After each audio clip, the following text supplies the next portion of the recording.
Hi, thanks for tuning in. Today I want to share how I packed for my trip to Paris. If you're tuning in for the first time, hi, I'm Katie. I like to do these luxury fashion videos here on YouTube. I share hauls and reviews, but at the end of the day, I share my journey so we can all mindfully curate our own collections. If you like what you're seeing, please subscribe to my channel, like this video, and leave a comment down below if you have any questions. All of your support really means a lot to me. I've sort of been on a roll of making Paris related content because I just came back from a trip. If you watched my vlog or if you watched my haul, you know that I did quite a bit of exploration and shopping. So I needed to make sure I packed for all the occasions while I was out in Paris, and I also needed to make sure I packed to be able to bring everything back. So that's really what I want to focus on today. The first area of packing for Paris that I want to address is around jewelry.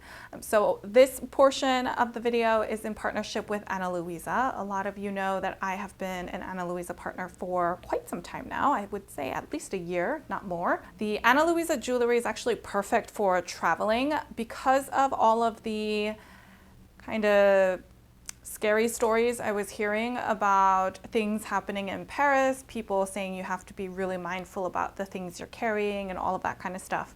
I still wanted to bring my bags with me because I wanted to enjoy them while I was out there. So I opted to not bring a lot of jewelry with me, and that's why the Ana Luisa jewelry was perfect. It's really high quality but affordable, and there are so many super classic pieces as a part of their line that they're so seamless to mix and match, and I feel like they're just really perfect to go travel with. You can fit a ton of jewelry in even just one of these pouches, and you're pretty much set for your whole trip. So I got 3 new earrings that I took on my trip with me. I'm actually wearing a pair right now, but these are super fun and super cute for the summertime because there's like a little daisy at the bottom of it, but also they glow in the dark. Sticking to the theme of flower earrings, I also have these Clementine earrings. They're also kind of a floral motif with this really cute jade color stone in the middle. And this was super, super cute. Perfect for summer also, because I feel like summertime is really when a lot of my accessories shine. I am more likely to put my hair up. I'm more likely to have my sleeves exposed. And last but not least, I also got a pair of really simple hoops. These are like a very small, I think they're called Huggies, right? When they basically just cover your earlobe. And these are perfect for layering if you have more than one earring hole, but also they were perfect to just be a really simple accessory, because also these are the pieces that I wore while I was out in Paris. And as I go through some of my outfits, or you see some of the clips, you might be able to recognize some of the pieces that I wore. As always, I will link items that I can find in the description box down below. If you're interested in checking out any of Ana Luisa's wonderful pieces, click the link in the description box. I also have a discount code available for all of you that will be activated if you use my link in the description. Whenever I'm planning a trip, I always make sure I can check the weather forecast so I am able to dress for the appropriate temperatures. And I also try to set a rough itinerary of what I'm going to be doing, because, you know, if I know I'm going to have, I might have like a slightly fancier dinner or something, an occasion to attend like that, then I want to make sure I have the right outfits and accessories to be able to wear for that. So going to Paris, I knew we were going to be doing a lot of luxury shopping, a lot of walking around and exploration, as well as a lot of eating. Some places were going to be more like fine dining or higher end dining, and some of the places we knew we wanted to just eat at like local neighborhood spots, kind of hole in the wall places. So based on that spectrum of things that I wanted to do, I knew I needed to have comfortable footwear for all of the walking that we were going to do, and I knew I needed to have some outfits that would work in a more dressed up capacity, and then the majority of my outfits could be a little bit more casual. I also knew and I anticipated doing quite a bit of shopping while I was in Paris, so I also made sure that I didn't fill my suitcase to like max capacity, and I left some space in there. I basically went with a lot of empty space so that I could fill the space on the way back. I kept my outfits pretty basic so that I can mix and match a lot of the different pieces together. I did bring 2 dresses with me for some of the evenings, and also in anticipation of those kind of cloudy, slightly overcast days, I opted to bring an oversized black blazer.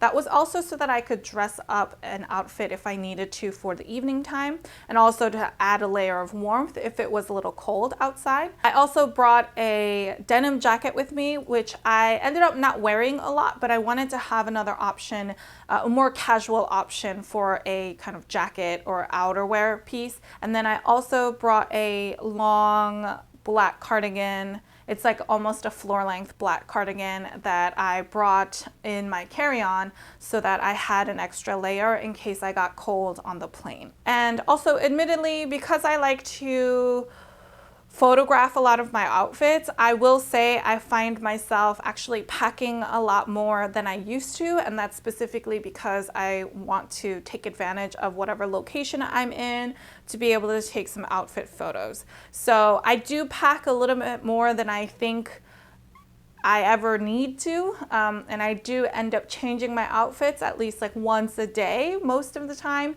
and that's because I want to take multiple outfit photos. So I realize that my packing might seem a little bit excessive to some of you, and that's purely because I'm trying to take more outfit photos while I'm out somewhere. Rather than talking through every single outfit, I think I might insert a little bit of like a montage of some of the different outfits I wore.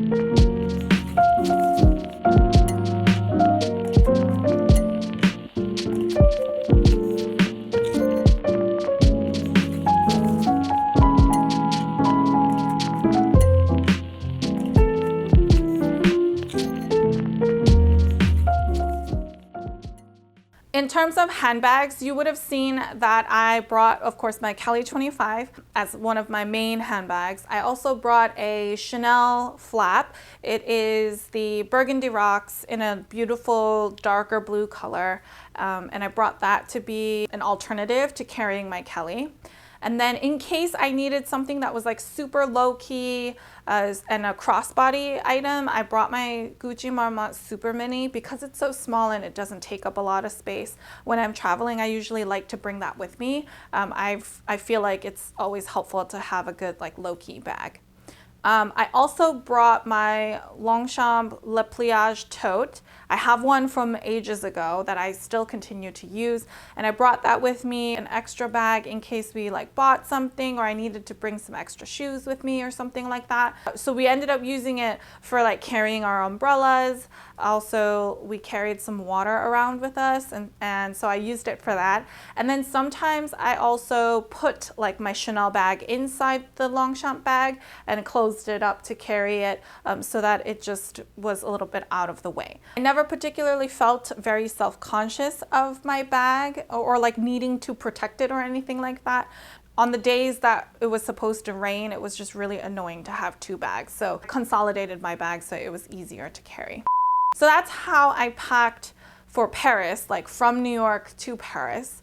And now switching gears to talk about how I packed from Paris to New York. So basically how I packed all of the purchases that we've made and how I brought them all back to New York. It was just myself and my partner traveling. We each had 1 checked-in luggage, so 1 bigger piece of luggage, and we had 1 carry-on each. Again, it might seem a little bit excessive to have that much luggage when you were just staying for a week, but we did that intentionally so that we would have enough space to pack all of our items upon our return. And it would have ample space to bring all the boxes, all the bags, all the things that we actually wanted to bring back. And I would say we pretty much filled each luggage, each like main luggage, to about maybe like 70% full, maybe 75% full. My carry-on was pretty much like 50% full. It pretty much only had my handbags and some of my shoes in there. Pretty much my partner's suitcases looked the same. The key for bringing back all of your items is really maximizing Tetris, like box Tetris. I tried to film some clips while I was unpacking my suitcase to show how that kind of nesting looks. I was super proud of my nesting this time around. I was super lucky with all of the box sizes that we got, and they all seem to work really well with this kind of nesting. So for most of the items that we purchased while we were there, we actually took them out of their boxes. We packed the items themselves in our carry-on suitcases, and we nested all the boxes within each other and put those in our checked luggages. And you'll see in this nesting how like every box has something in it. Even some of the weird shaped boxes had something in there. We were bringing back some of the snacks that we were eating while we were out there, and I managed to fit those within some of the boxes as well. Because the key is to make sure you fill that volume up as much as you can. So leverage the tissue paper as well to minimize the amount of shaking and moving inside. That definitely helps. I just make sure that all of the boxes fit inside and the lid can close. It doesn't have to close all the way down, but it can stay closed. And then I basically know like that whole like rectangular space is pretty much filled up. In terms of the shopping bags, I like to fold them flat and slide them in one of the big pockets at the front of the luggage, but you can also layer in the shopping bags in the middle of your suitcase as well. It's easy to sort of layer in, like think about like making a lasagna. Like you have your layers, you know, you lay down your pasta, then you put your sauce, your cheese, and then you put your next layer of pasta. You can imagine your pasta being the layer of shopping bags that you want to add into your suitcase. So that's the biggest tip that I have for making sure you can bring back all of your purchases. I don't recommend you check any of your actual luxury pieces in your checked luggage. So that's why I recommend taking the boxes out. If you prefer to travel with your items in their box, you can absolutely do that. It's just the boxes will take more space in your carry-on, and your carry-on is smaller. So it can limit how much you can bring with you if you keep them in the box. I felt like this particular trip to Paris, I was really satisfied with like the balance of things I brought and the combinations of outfits I could make with them. Earlier this year when I traveled to Mexico, by the end of the trip, I was starting to get tired of the clothes I had. Like I felt like I didn't pack enough. I felt like I was wearing the same clothes and I was running out of combinations that were exciting. I think those are all of my main tips for how I packed for my Paris trip. Don't forget to check out Ana Luisa with the link in my description box down below. You'll definitely find something perfect to rock during the summertime and take on all of your summer travels. I mean, this is definitely the year of traveling, I feel like. So, you know, it's perfect to go on all of your adventures. If you have any other specific questions, feel free to leave them down below or head on over to Instagram and I'd be happy to help however I can. If you like this video, please give me a thumbs up. I really appreciate all of your feedback and support. If you like this kind of content and you haven't already, please subscribe to my channel. I post new fashion related videos every Sunday and Wednesday. So until next time, bye!